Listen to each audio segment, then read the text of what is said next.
অষ্টম শ্রেণীর বই থেকে সিঙ্গুর আন্দোলন বাদ দেওয়ার দাবি। শিক্ষা দফতরের চিঠি বামপন্থী সংগঠনের। রাজ্যে স্কুল পাঠ্যক্রমে বড়সড় পরিবর্তনের দাবি উঠল। অষ্টম শ্রেণীর পাঠ্য বই থেকে সিঙ্গুর আন্দোলনের অংশ সরানোর দাবি জানালো বামপন্থী শিক্ষক সংগঠন। পশ্চিমবঙ্গের সরকারি ও সরকারি সাহায্যপ্রাপ্ত স্কুলগুলির পাঠ্য বই থেকে এই অধ্যায় বাদ দেওয়ার জন্য শিক্ষা দফতরে চিঠি দেওয়া হয়েছে বলে জানা গিয়েছে। এই দাবি তুলেছে বঙ্গীয় শিক্ষক ও শিক্ষাকর্মী সমিতি। সংগঠনের অভিযোগ, রাজনৈতিক উদ্দেশ্যে কিছু বিষয় পাঠ্য বইয়ে অন্তর্ভুক্ত করা হয়েছিল, তাই নতুন করে পাঠ্যক্রম পর্যালোচনা করা প্রয়োজন।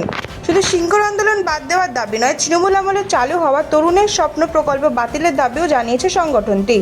এই প্রকল্পের মাধ্যমে একাদশ শ্রেণীর পড়ুয়াদের ট্যাব কেনার জন্য আর্থিক সহায়তা দেওয়া হতো। শিক্ষা ও পাঠ্যক্রমে রাজনীতির প্রভাব নিয়ে ফের সরব বিভিন্ন মহল। এখন শিক্ষা দফতর এই বিষয়ে কী সিদ্ধান্ত নেয়, সেই দিকেই নজর রাজ্যবাসীর।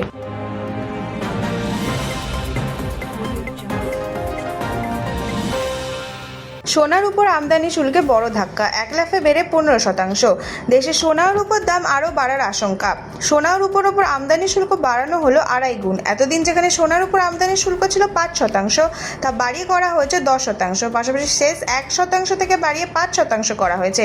ফলে সব মিলিয়ে মোট শুল্ক শেষের দাম বাড়ল 15%। সরকারি বিজ্ঞপ্তি অনুযায়ী আজ থেকে নতুন শুল্কের হার কার্যকর হয়েছে। বিদেশ থেকে আমদানি করা সোনার, রূপোর এবং অন্যান্য মূল্যবান ধাতুর দাম আরও বেড়েছে। বিশ্বে সোনা আমদানিকারী দেশগুলির মধ্যে ভারতের স্থান দ্বিতীয়। তাই এই সিদ্ধান্তে সরাসরি প্রভাব পড়তে পারে দেশের গয়না বাজারে এবং সাধারণ ক্রেতাদের উপর।